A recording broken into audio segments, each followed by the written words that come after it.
कृष्ण में आदि प्रिय सिस्टर्स एवं बच्चों, आज के सुसमाचार के सुन के हमें आश्चर्य लगेंगे, क्योंकि प्रभु यीशु कहते हैं मैं पृथ्वी पर आग लेकर आया हूं और मेरी कितना अभिलाषा है कि यह अभी तधक उठे। तो प्रभु यीशु तो हम तो शांति का ईश्वर कहते हैं, शांति का प्रतीक कहते हैं, परंतु कैसे कहते हैं मैं आग लेके आया हूं और मैं पृथ्वी पर फूट डालने आया हूं? क्या समझते हैं? What do you understand? ठीक है, आग लेकर आया हूं मतलब इसको आग को समझना चाहिए। आग क्या करता है? आग में क्या क्या चीज को हम डालते हैं? सोना, चांदी, है ना, बहुत बहुमूल्य चीजों को डालते हैं। हाँ, कभी कभी आग में सोना को भी डालते हैं। क्या के लिए डालते हैं? आग में सोना को डालते हैं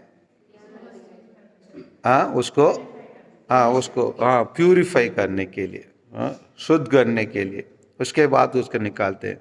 इसका मतलब आग का दो काम रहता है, प्यूरिफाइंग एंड रिफाइनिंग, है ना, शुद्ध करना, है ना, उसमें रहने वाले माल है ना को हटा देना, है ना, वो एक है।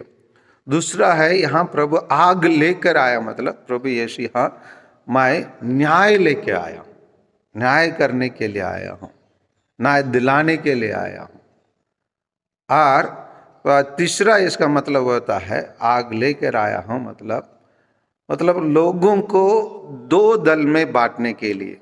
कैसे हम लोग सुने हैं मत्ती के सुसमाचार मत्ती 25 में हम पाएंगे, जब दुनिया के अंत होगा वहां लोग क्या किया जाएंगे, एक को दाएं के तरफ, एक बाएं के तरफ। उसी प्रकार यहाँ बताया जा रहा है परिवार में भी जो लोग रहेंगे उन लोग भी एक दाएं के तरफ जाएंगे, एक बाएं के तरफ जाएंगे। क्योंकि हम लोग संत यूहन्ना के सुसमाचार अध्याय 14:6 में हम सुने हैं प्रभु यीशु अपने बारे में क्या कहा है, मैं हूं मार्ग, सत्य और जीवन। जो लोग प्रभु यीशु के मार्ग को चुनकर उनके सत्य के अनुसार जीवन बताकर आनंद जीवन अपनाना चाहते हैं, उन लोग एक तरफ भेड़ों के तरफ हो जाएंगे। और दूसरे लोग, जो लोग प्रभु यीशु के मार्ग पर चलना नहीं चाहे, उसको सत्य के वो नहीं समझे और उसको आनंद जीवन नहीं समझे, वो ही तिरस्कार कर देते हैं, उन लोग एक तरफ चले जाएंगे। उसको तो मैं एक बार बताया, पवित्र आत्मा के विरोध करने वाला एक पाप है। जो आदमी एकदम ईश्वर को तिरस्कार कर देता है, ईश्वर के मतलब ईश्वर है उसको बोल देता है ईश्वर नहीं है बोल देता है, और ईश्वर की बातों पर ध्यान नहीं देता है और कठोर मन से ईश्वर के विरोध काम करता है, वही लोग। हो सकता है हमारे परिवार में भी हम लोग देखते हैं, हम लोग छोटा नागपुर में भी देखते हैं, आप लोग के रिश्तेदार में भी होंगे कि किसके रिश्तेदार में अपने परिवार से पूरे लोग अभी तक प्रभु यीशु को अपनाए नहीं है आप लोग रिश्तेदार में। कभी कभी हम सुनते हैं, हम लोग एक परिवार में एक बेटा या नहीं तो मम्मी या दीदी ऐसे लोग बपतिस्मा ग्रहण किए होंगे, और बाकी लोग मैं सुना हूँ इधर वारा सीतापुर वारे में उन लोग को कहते हैं इन लोग पेगन हैं, नहीं तो उन लोग अभी तक, है ना, संसारिक लोग, संसार के लोग बोलते हैं संसार के लोग बोलते हैं, यहाँ उनका पेगन कहते हैं। तो अपना ही परिवार में मेरे चाचा लोग ऐसे है, मेरा बड़ा बाप पिता लोग ऐसे बताते हैं, आप लोग इसमें तो हाँ है तो बोलिए, नहीं तो मैं देखा हूँ, सुना भी हूँ। और कभी कभी परिवार में एक ही व्यक्ति फादर बना है और एक ही व्यक्ति ईसाई बना है, एक ही व्यक्ति लड़की, मात्र एक लड़की से उसी परिवार से ईसाई बनकर सिस्टर बने, ऐसे भी। इसलिए इसी प्रकार फूट होंगे।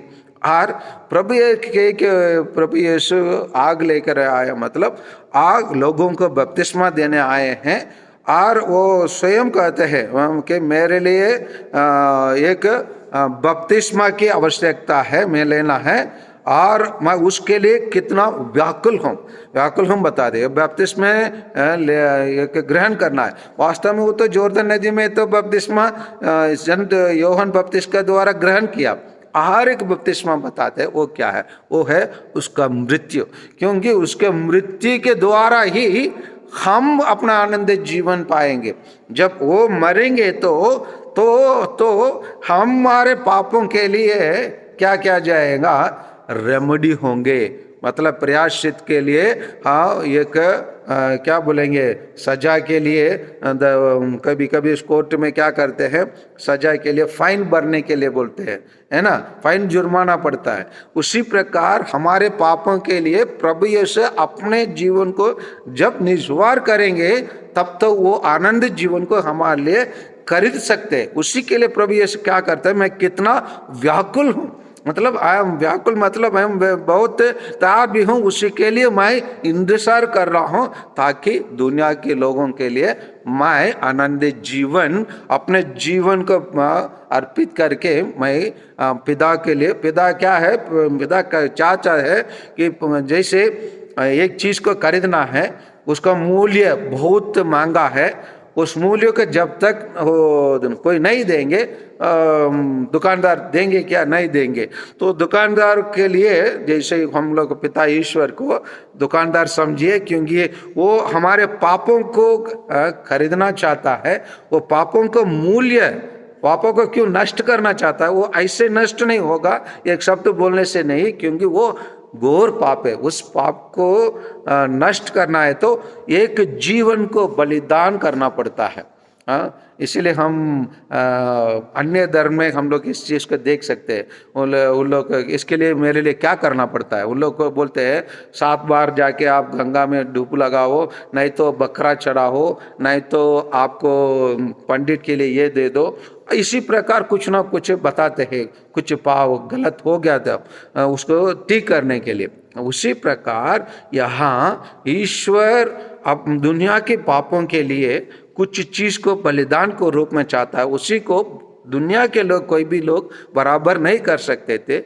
इसीलिए वो अपने ही बेटा को बेचकर उनके द्वारा उसके जीवन को अर्पित करके हमारे लिए मुक्ति का जीवन, आनंद का जीवन खरीद लिया है, और अपने जीवन को अर्पित कर हमारे लिए एक नया जीवन प्रदान किया है। इसीलिए प्रभु यीशु व्याकुल है हमारे लिए मरने के लिए और हमारे लिए आनंदित जीवन खरीदने के लिए। आइए प्रभु यीशु हम लोग भी तथक उठे और हम लोग भी क्या करें, हमारे हृदय में आग लेकर चले।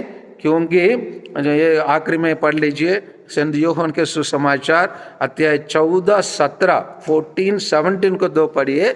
वही चीज प्रभु यीशु हमें प्रदान करना चाहते हैं। इसीलिए मैं बताता है, मैं फूड लेके आया हूँ। बोलिए, बढ़िए।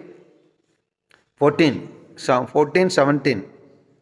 वो सत्य का आत्मा है, हाँ, उसे संसार ग्रहण नहीं कर सकता, क्योंकि वह उसे ना तो नहीं, यूहन्ना के सुसमाचार 14:7 को पढ़िए। 14:7। यदि तुम मुझे पहचानते हो तो मेरे पिता को भी पहचानोगे। अब तो तुम लोगों ने नहीं, मैं दुनिया के शांति, मैं जो शांति प्रदान करूंगा उस अध्याय में देखिए, मैं जो शांति प्रदान करूंगा वो दुनिया के शांति जैसे नहीं है। वह सत्य का आत्मा है, जिससे संसार ग्रहण नहीं कर सकता, क्योंकि वह उसे न तो देखता और न पहचानता है। नहीं, शांति के बारे में क्या बताएगा, चैप्टर 14। मैं तुम्हारे शांति छोड़ जाता हूँ, हाँ, मैं तुम्हारे शांति छोड़ जाता हूँ, अपने शांति तुम्हें प्रदान करता हूँ। वह संसार की शांति जैसी नहीं, वह संसार की शांति जैसे नहीं है, क्योंकि वही चीज प्रभु यीशु प्रदान करना चाहता है। वही चीज हम लोगों के लिए प्रभु यीशु प्रदान करता है, प्रदान करने के लिए प्रयास करता है। इसीलिए कहता है मैं आग लेकर आया हूँ, मतलब असली शांति लेकर प्रभु यीशु आए हैं।